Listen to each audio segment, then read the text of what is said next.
صلی علی رسوله الکریم. نن سبق تی باب الکفاءتی. کفاءت ته کفو نه دی، یعنی دا معنا چې ښځه او خاوند به خپله کې برابر وي، نسب سره، حسن او دا چې کم باد کې را روان دي، یو شپږ شیزونه ذکر کړي دي، یا دا چې ښځه دې کې کمه وي او خاوند ته فوقیت حاصل وي، نه هغې سره بحث دی. د کفاءت مشروعیت ولې شریعت مقرر کړی؟ د انسانانو فطري ضرورت پوره کولو سره سره د نکاح د یو معاشرتي او سماجي ضرورت هم دی. که معاشرتي لحاظ سره، معاشري لحاظ سره وګورئ، مختلف خاندانونه او د مختلف پیشو والا خلک مختلف طبیعتونه دي، مختلف مزاجي وي. کم سړی چې کم کاروبار کې هغې باندې اثر وي.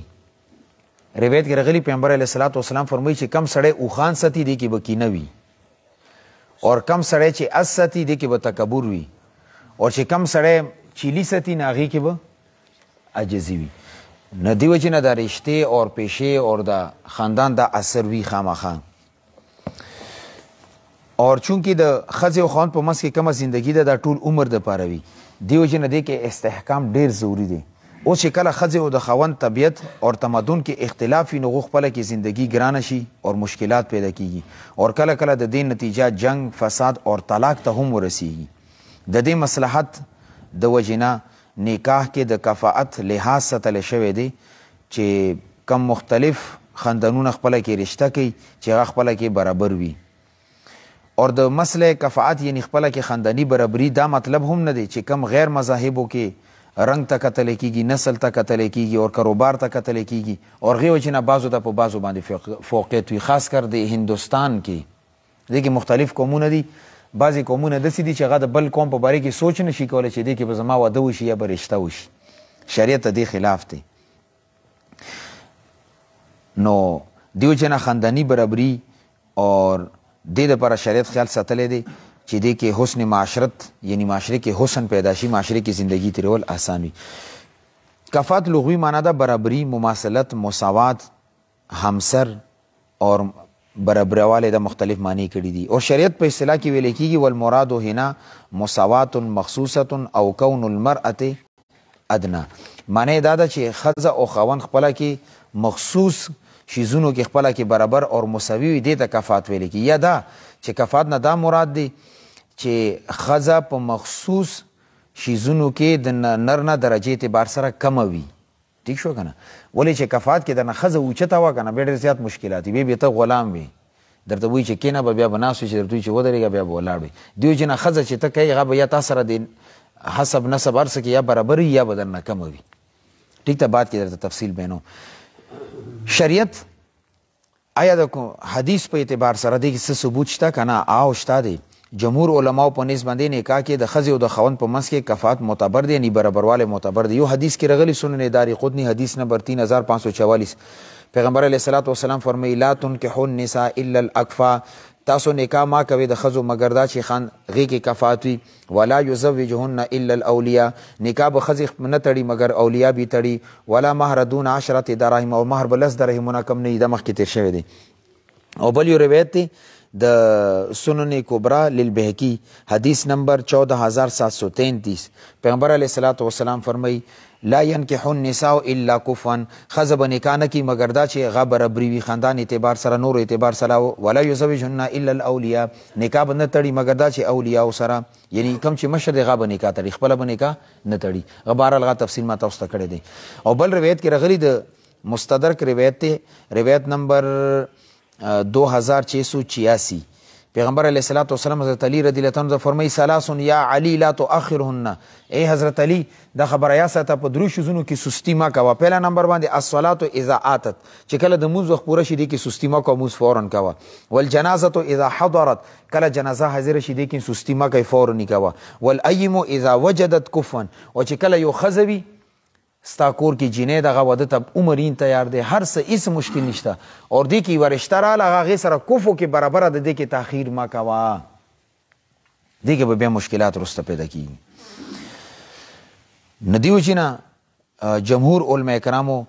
د کفاءت ثبوت باندې نور هم ډېر عقلي دلایل ذکر کړي دي. هغې وایي چې د سکون اور استقرار دپاره، د اولاد دپاره، ښه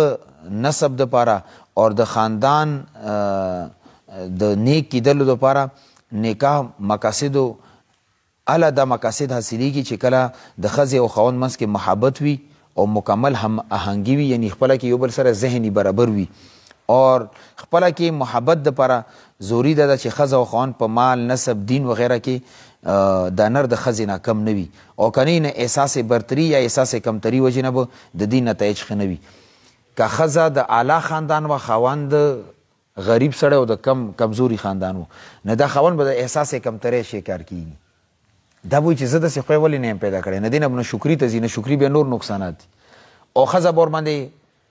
احساس برتري شکار وي. یا به دا وایي چې دا څه خاوند دی مړه دي څه کړي دي، الټه پلټه خبرې کړي. د ښځې اوس هم خاوند ته وایي چې تا ما دپاره څه کړي، غریب ورته څلوېښت کاله بار تېر کړي، بیا به ورته ښځه وایي تا څه کړي مونږ دپاره. دا ډېر کچا لفظ دی، ښه طبعي ده.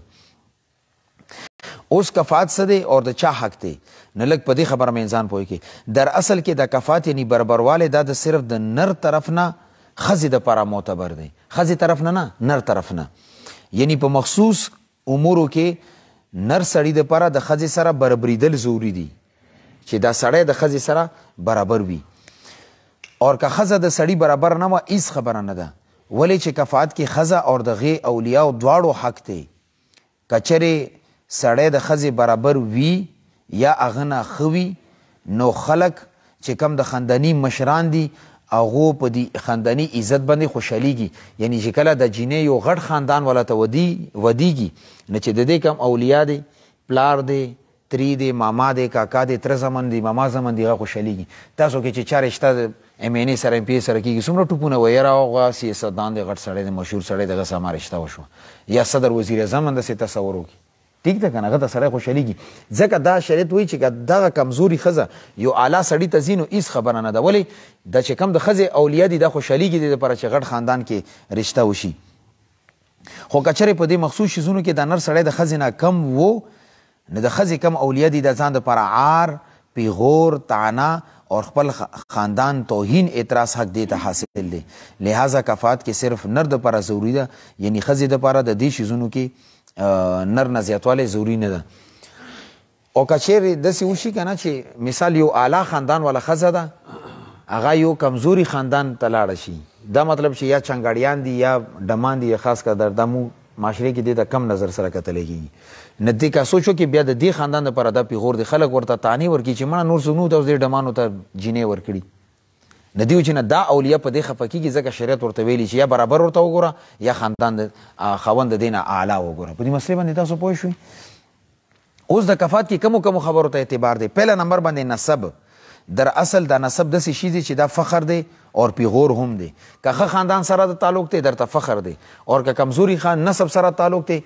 دا کمزورتیا ده، پیغور دی. د دې وجې نه معاشرې کې د انصاب خپله کې د کم نسبونی دا معزز شمرلی کېږي، اور دا د یو بل کفو هم کیدلی شي. مثال په طور باندې عربو کې قریش سره واده کول دا کفو دی، او همدغرانګې عرب خپله کې واده کوي دا هم برابري ده، اور که چېرې عجمو سره کوي دا برابري نه ده. لہذا که یو سړی د عجمو عربو نه ښځه کوي، که هغو اولیاو اجازت کولو خو ټیک ده، خو که مثال پټې د وکړه نو هغو اولیاو ته دا حق حاصل دی چې دا نه خپله چینې خلاصه کړي. ولې عرب د عجمو سره کفو کې برابر نه دي، همسري برابري نشته. همدغرانګې پلار نیکه اسلام یعنی دین ته دخیلیدل. که چېرې یو سړی دی هغه پلار مسلمان دی، نیکی کافر و، او دا داسې جینۍ سره واده کوي چې هغې پلار هم مسلمان و، نیکي هم مسلمان و، نه ښځې ته فوقیت حاصل دی په دې سړي باندې. لہذا که دا ښځه دې سره نکاح نه کړي نو څوک ورباندې اعتراض نشي کولی. دا کفر برابر نه ده. په دې خبره باندې پوه شئ. یا دا سړی په خپله باندې مسلمان دی خو پلار یې کافر و، الله دې نه کړي، اور ښځه داسې وه چې هغه مسلمانه ده او پلار یې مسلمان و، نه اوس دې وخت کې بیا ښځه د نر په مقابلې کې هغې ته فوقیت حاصل دی، نه دا کفر کې برابر نه وي. دو که خپله کې واده نه کوي نه هېڅ خبره نه ده. په دې خبره باندې پوه شئ. دریم نمبر باندې ازادي. لہذا غلام سړی چې د هر قسم وي هغې ته د آزادې ښځې سره نکاح کول دا ټیک نه دي. ولې آزادې ښځې ته اوچت مقام حاصل دی، اور دا غلام دی غریب، دا چې واده وکړي نو غونډه ورځ مې ده او نه ډول جوړ کړي دربوي وي، بس څوک په تپوس ولا نه وي. صحیح ده که نه؟ نه دې وجې نه دی کې ازادي سړي ته هم پکار ده، او که سړی غلام وي نه آزادې ښځې سره د نکاح نه کړي. څلورم نمبر باندې مال، پیسه. فقیر سړی د امیرې ښځې سره، مالداري ښځې سره کفو کې برابر نه دی. ولې چې نن سبا مال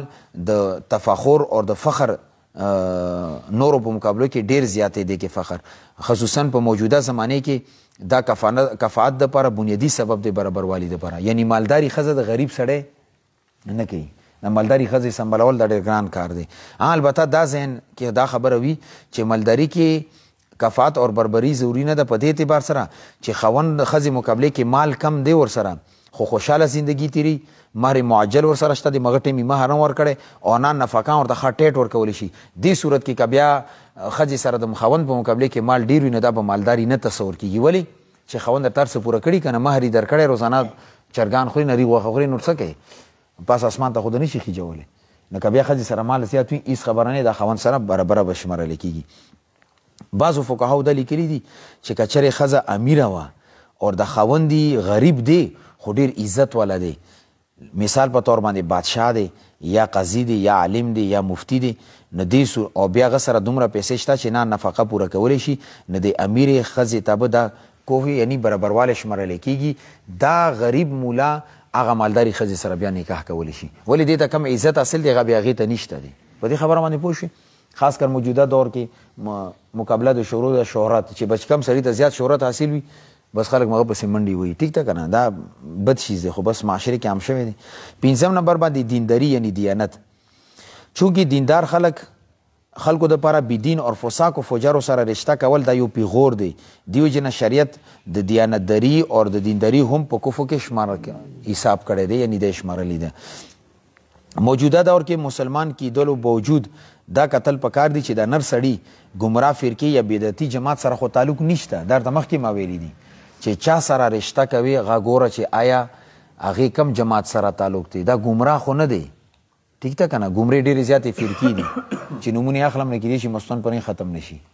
دې کې به ډېر زیات احتیاط کې دلته کې شته بعضو علاقو کې خاص علاقو کې ګمراه خلک شته دي ځانونه نه زیري صرف د دې وجې نه چې د علما بیا زموږ مخالفت کوي خو نور دي باطلو فرقو سره ټیک ته که نه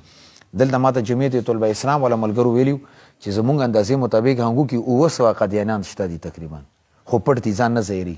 خپل دی پاسپورت دپاره قطر دی لندن دپاره امریکا ویزو دپاره قیدیانان شوي دي او قیدیانانو ښځو سره ودونه کړي دي خو دلته نه پتې کېږي بار شهرونو کې سیټیز یا پېښور یا اسلام آباد دې علاقو کې دي پوه شو په دې خبره باندې او چې د مسلمانان قیدیانې کېږي نو ورته دا وایي چې ویزه ده هلته به کور وي کاروبار به وي او لور نه در کوم ما سره سکرین شاټس به کې دا موجود دي چې خپلې لور رشته در کومه خو ته مونږ سره یو ځل اعلان وکړه او راشه دا دي کسانو ته ویلي هغو بیا ما ته سکرین شاټ یې سینډ کړي دي نو هغو دو باطلو سره پیسه ده تا اړي په پیسې باندې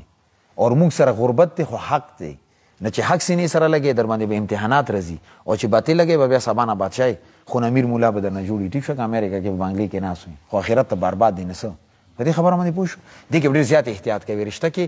د کم سړي سره رشته کې عقاید کتل پکار دي چې دا څنګه دي نهات الوسه چې کم داسې فرقې سره تعلق وي چې هغه ګمراه فرقې وي نو یو صحیح عقیدې والا خاندان ته پکار دی چې هغه رشته د هغه ګمراه خلکو ته نه ورکړي ولې چې مخکې دا لاړ شي نه دا ښځه بیا ډېر د مذهبي او د معاشرتي مسایلو شکار وي ښځه خو هر څه د خاوند لاندې خو دا که نه سبا بي بچي یو طرف ته ځي دی بي بل طرف ته راولي او بچي اکثر د مور نه زیات متاثري په نسبت د پلار باندې پلار او مور جنګ وي نو ټول بچي مور طرف ته ولاړ وي ها کني خیر د معاشره کې تجربه وکړي هغې وجه څه ده مور قربانیانې ډېرې وي بچي سره خېټې کې ساتلی دی غېږې کې ساتلی دی چې بیا بلوغ ته نه رسېدلی قربانیانې د مور ډېرې وي او بل دا چې د زوی مور سره زیات پتې کېږي په نسبت د پلار باندې پلار خو سر 9 بجې وځي او مسوتان 9 بجې راشي چې وځي بچی وده وي او چې راشي بچی وده هغه د پلار څه پته ده خو د مور خو ورسره 24 غنټې کور کې وي نو اوس په مور کوشش دا کوي چې دا زه په صحیح عقیدې باندې راولم او پلار یې ګمراه دی پلار لاس کې ډانډه ده بیا دې کې مشکلات پیدا کېږي چې ښځې ته مشکلات وي او بچو ته مشکلات وي هغو عقاید برباد نشي ځکه اهل کتابو سره ما ورته ویلي چې نکاح نه دي کول پکار شپږم نمبر باندې صنعت و حرفت اور پیشه کاروبار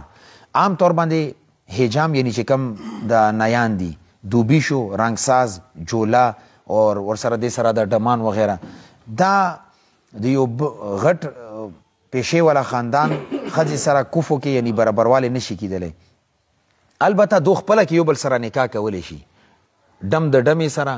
نی د نیانې سره او جولا د جولګۍ سره داسې رنګساز د رنګسازې سره دوی خپله کې کولی شي د خپله کې کفو دي خو که دوی بار یو بل غټ کاروباري سړي ته ورځي نه هلته بیا مشکلات پیدا کېږي لکه مثال په طور باندې یو سړی دی هغه غټ کاروبار دی بزنسمین دی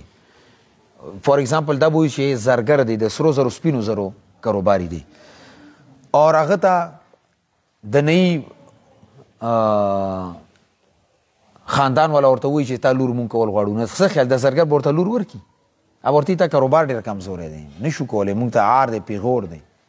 نو اوس دې حالت کې دې زرګر ته حق حاصل دی چې لور ورته ورنکړي ولې برابروالی نشته دی دې کې فقها کرامو دې چیزونه علاوه نور هم ډېر چیزونه نورو چیزونو ته اعتبار نه دی ورکړی مثال یو دیهاتي دی یو بنډیچي دی دا نور ټولو چیزونو کې خپله کې برابر دي نه د خپله کې نکاح کولی شي ټیک دی دې وجه نه نشي ویلی چې زه پېښور کې یم او ته هلته بانډې کې پدې کېږي زه مونږ رشته ځکه نه کېږي چې ته دیهات وکړې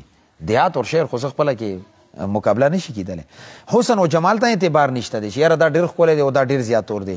بیا هم اولیاو ته مناسب ده چې هغه د حسن او جمال کې برابروالي خیال وساتي نه ښه خبره ده خو نو شرعي اعتبار سره دې نه ته نشي مني کولی چې یاره د جینۍ ډېره زیاته ښکلي ده او چې د کوم هلک راغلی نه دا یو شی دی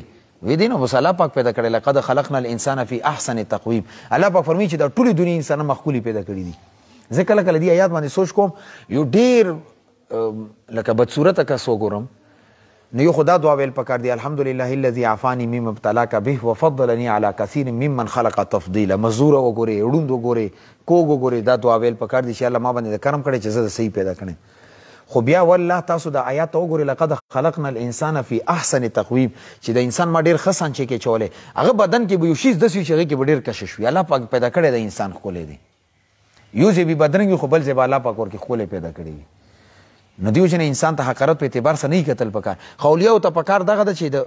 حسن و جمال کې که خیال ستی ښه خبره ده او که مثال څوک دې وجې نه وایي چې تا سره رشته ځکه نه کوم چې د سړی ښکلی نه دی هغه چل دی دغه چل نه دې ته اعتبار نشته دی شریعت دې ته اعتبار نه دی ورکړی دا کفات اور د برابري کم وخت کې معتبر ده ښځې او خاوند په منځ کې دا چې کم شپږ شیزونه ذکر شو نکاح په وخت کې دې شیانو ته اعتبار دی خو که یو ځل نکاح وشو هغه د بعد دې کې څه خلل پیدا شو نو بیا ورته اعتبار نه ورکولی کېږي یا نکاح وخت کې د دې خبرو خیال ساتل پکار دی نو دې وجې نه دې خبرو خیال ساتل ځکه پکار دی چې دې سره چې کم ښځې او خاوند هغه زندګي کې سکون او اطمینان ډېر وي مثال په طور مې ملخیل خپله کې واده کې ټیک ته ربیخیل خپله کې دان ټیک ته ربیخیل ملخیل کې دان ټیک ته اورکزۍ اعتبار سره خو خپله کې برابر دي که نه او که بنګش اورکزۍ کې بیان ټیک ته دا کوفو کې خپله کې برابر دي دې کې شریعت دې ته خبرو ته اعتبار نه ورکړی دا کم شپږ چیزونه درته ما ذکر کړو دې ته اعتبار دی لکه پهلا نمبر باندې و نسب په دویم نمبر باندې د پلارانو نیکونو اسلام یعنی اسلام کې دخیلیدل دریم نمبر باندې ازادي څلورم نمبر باندې مال پنځم نمبر باندې دینداري او شپږم نمبر باندې کاروبار پیشه چې څه کاروبار دی کوي دې د شریعت اعتبار وکړي غیر سید سره نکاح کولی شي که نشي کولی یو سړي تپوس کړی دی چې زه افریدی یم او زه غواړم چې سید خاندان کې ما رشته وشي سیده جینۍ وکم نو دو منځ کې کفو نشته ولې سادات خاندان ته یو فوقیت حاصل دی په نورو خاندانونو باندې البته که هغې اولیا وایي چې خیر دی مونږه که دا افریدی دی او غټ کاروباري دی بزنسمین دی ورکوم اولیا چې کله د خپل حق معاف کړي چې مونږ ته برابري نه ده پکار نو بیا چه څه کار دی بیا نکاح کول جایز دی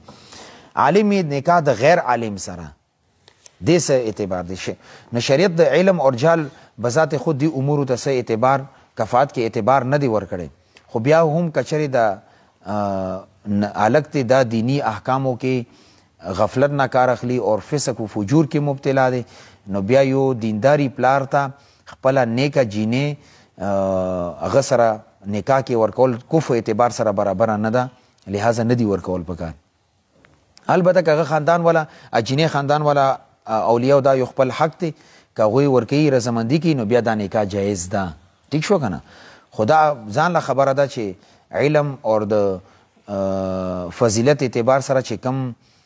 دی جینۍ ته یو مقام حاصل دی نو فاسق فجیر ته په رشته کې داسې جینۍ ورکولو کې دا د هوښیارتوب خلاف ده یعنی داسې نه دی کول پکار بعد کې مشکلات پیدا کیږي فالفاسق لا یکون کفءا لصالحة بنت صالح یو فاسق فاجر سره کفو کې د یو نیکی جینۍ سره برابر نه دی چې هغه پلار هم دیندار وي ما ته یو تبلیغي ملګري خبره کوله چې زموږ یو ملګری دی هغه لور عالمه وه بیا ورپسې رشته راغله نو چې تحقیق یې وکړو هغه هلک بار قطر کې و او انتهی فاسق فجر و دا نشې تماشې شراب دا هر څه بي کول نو د جینۍ پلار ته دا ویلو چې دې سړي سره زما نکاح ځکه ما کوه چې زه عالم یم اور دنه ګیره شته نی شریعت مطابق زندگی ده او فاسق فاجر سړی ما ته مشکلات وي پلار ورته دا ووایي چې امیر صاحب خیر دی پیسې دي مالدار دی کاروباري دی موږ دې ته ګورو کنه چې پیسه ده ورسره کاروباري دی دوبۍ کې چې دوبۍ کې به پټو سترګو مې ورکو دا نه ګورو چې ځي پوډر خرڅي کا چرس خرڅي کا آیس خرڅي او بس دوبۍ کې چې پیسه ورسره نوري غم ما کوه نه کدا سکون پیسو کې وای کنه دا ډېرې زندګیانې به جوړې وي خو بهرحال جینۍ پلار نه مجبور او پلار ډېر سخت دغه که چې نه بس تا مونږ دې هلک ته ورکو دا ټیک دی او دغه چل دی ما ته هغه امیر صاحب خبره کوله چې 2 میاشتو بعد پلار هغه لور سره ملاقات ته لاړو چې وګورم لور مې څه حالت کې ده وایي چې کله دننه ورغلو نو ویې کتلو چې LCD غټ سکرین لګېدلی هغه باندې انډیا فلم شروع اور دا جینۍ ورته ناسته وه سر باندې صدر نو او داسې کپړې چولي چې بدن هر اندام یې ښکارېدو وایي د امیر صاحب د پلار د لور ته ویلي چې بچی دا ولې وایي چې کومه خبره نه درته 2 میاشتې مخکې کړې وه که نه چې غټ م د نه منلي اوس دا هر څه ځکه دي چې دا ماحول داسې دی دې کې زه د شریعت مطابق زندګي نشم تېروی دا سر خوړلی 24 غنټې لګېدلي په دې خبره باندې پوه شوې پیسو ته خو وګورې خو دې جینۍ زندګي د تباه و برباده که خاص کر عالمه کوشش دا کوي چې لور باندې د علم کړی بیا عالم ته ورکه اور چې عالم ته نه ورکوي بیا ورمې علم ما کولی نی مدرسه کې ورباندې چاندې ما خرابوه ټیک ده که نه لږ دې کې احتیاط ها بیا تبلیغي ته ورکه دینداري ته ورکې ځان له خبره ده ټیک ته عالم بني علما ته کم ځای نه پیدا کو اوس دې کال وفاق نه 26000 عالمات فارغ شو 10000 عالمان فارغ شوي دي نو د 26000 به 10000 ته څنګه پوره کوي نه ښځې مدرسو کې ډېرې دي او نرینه کم دي نرینه پیسې ګټي او ښځې علم ته فارغې دي خو بیان دا وي چې کم از کم دیندارې ښه وي که نه اور حدیث کې راغلی که فاصفر بذات الدین دینداري ته ګورې خیر دی که حسني نه و خیر دی که نسبي نه و خیر دی که پیسې ورسره نه وي خو چې دیندارې وي دینداري ضروري ده د راحت اور اطمینان د دین سره الله پاک تړلی پیسو سره نه دی تړلی نکاح نه پس که چرې د کفات زیل شو بیا څه حکم دی دې کې یو مسله ذکر کړې ده چې زید تبلیغ ته لاړو او ډېر ښه تبلیغ به کولو اسفاري شوي بیروني ملک بیا یو سړي ورته خپله لور ورکه 3 کالو بعد هغه تبلیغي الټا شو نشې شروع کې تماشې شروع کې فسق و فجور کې مبتلا شو نو دغه سړی عالم ته رالو چې زه دا غواړم چې ما د لور دې ته څه ټایم کې ورکوله نه دغه ټایم کې ډېر دیندار او خو تبلیغي و ماشاءالله دین سره منسلک و 3 کالو بعد دې تبلیغ محنت پرېښی دی اوس فاسق فاجر دی ګیرې لرې کړي زه غواړم چې د لورو نه راخلاصه کړم نه دې ورته جواب کې دا لیکلي دي چې کله د نکاح تړلو هغه وخت کې کفو ته کتلی شي چې یو ځل نکاح وشوه بعد کې ورکې څه مسله راله بیا هغه ته اعتبار نشته لهذا دا لور ته د هغه فاسق فاجر سړي نه دیو جنه نشي راخلاصوی چې دا ما لور دینداري ده او دا بېدینه دی دا شروع کې خیال ساتل پکار دي بلې مسلې ته پوسې کړی چې یوه ښځه غواړي چې یو ادنا خاندان کې نکاح وکړي او د نکاح پټې کول غواړي نو مفتي صاحب ته جواب کې لیکلي دي چې دې ښځې ته په پټې باندې نکاح کول خو یو ځکه ټیک نه چې وروسته مشکلات پیدا کړي خپل اولیاو نه پټې دا نکاح به څونه پورې پټ ساتي اور دویم دا که چېرې دې نکاح کړی وي اور د یو کمزوري خاندان کې کړی دی ادنا خاندان کې کړی نه دا د دې اولیاو دپاره پیغور دی لہذا دوی ته دا اختیار حاصل دی چې دا نکاح فسخ کړي ګوره یو دی طلاق یو دی نکاح فسخ کول چې کله د خاوند طرف نه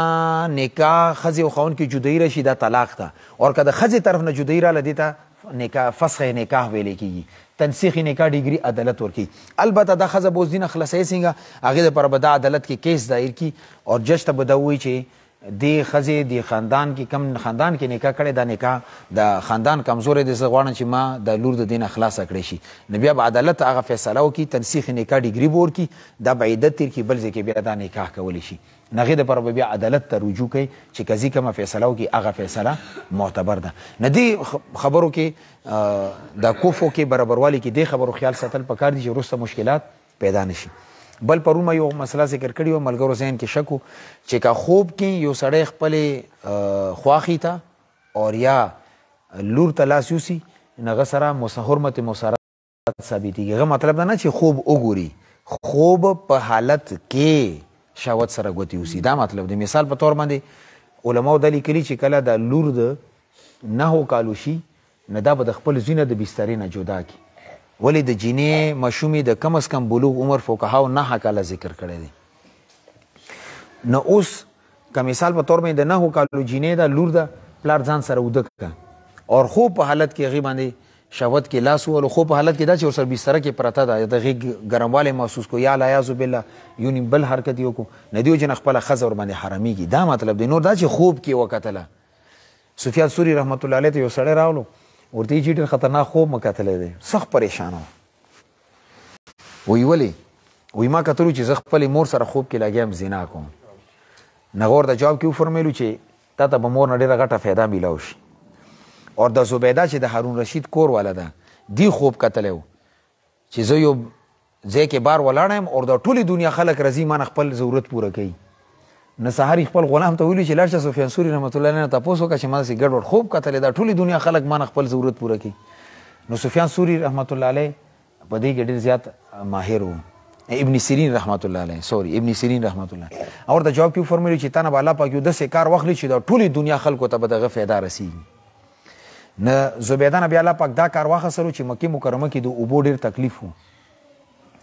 نو هغه د طایف نه یو نهر شروع کړی و هغه مکې مکرمې ته رسولی. اوس نه چې کوم ملګري حج ته تلي تاسو به هلته کتلي وي عرفات میدان کې خښتې لګېدلي دي. نه هغه نالي جوړه کړې وه د مکې مکرمې خلکو ته اوبه رسولې وې. نه چې هغه ځای نه خلک کم سفر نه راتلی کم خلک حج ته یا عمرې ته راتلی نه هغې به په دې نهر په طرف باندې سفر کولو. نه هلته به غسل لامبل اوبه څکل دا ټول سهولیات په ډېر وخته پورې دا نهر و. اوس جدید سهولیات رالو نو دوی هغه ټول سهولیات ختم کړي دي خو هغه نشانات اوس هم شته دي. تاسو چې کله عمرې یا حج ته لاړ شئ الله رب عزت مو بار بار بوزه. نه چې کله تاسو زیارتونو ته ځئ هغه ځای کې بیا بس ورته وایي چې مونږ ته هغه نله وښیه. نه هغه نله اوس هم شته دی ما ته راماته ده خو بهرحال اوس هم شته ده. نه نهر زبیده چې کوم ورته ویل کېږي دغه یو دی.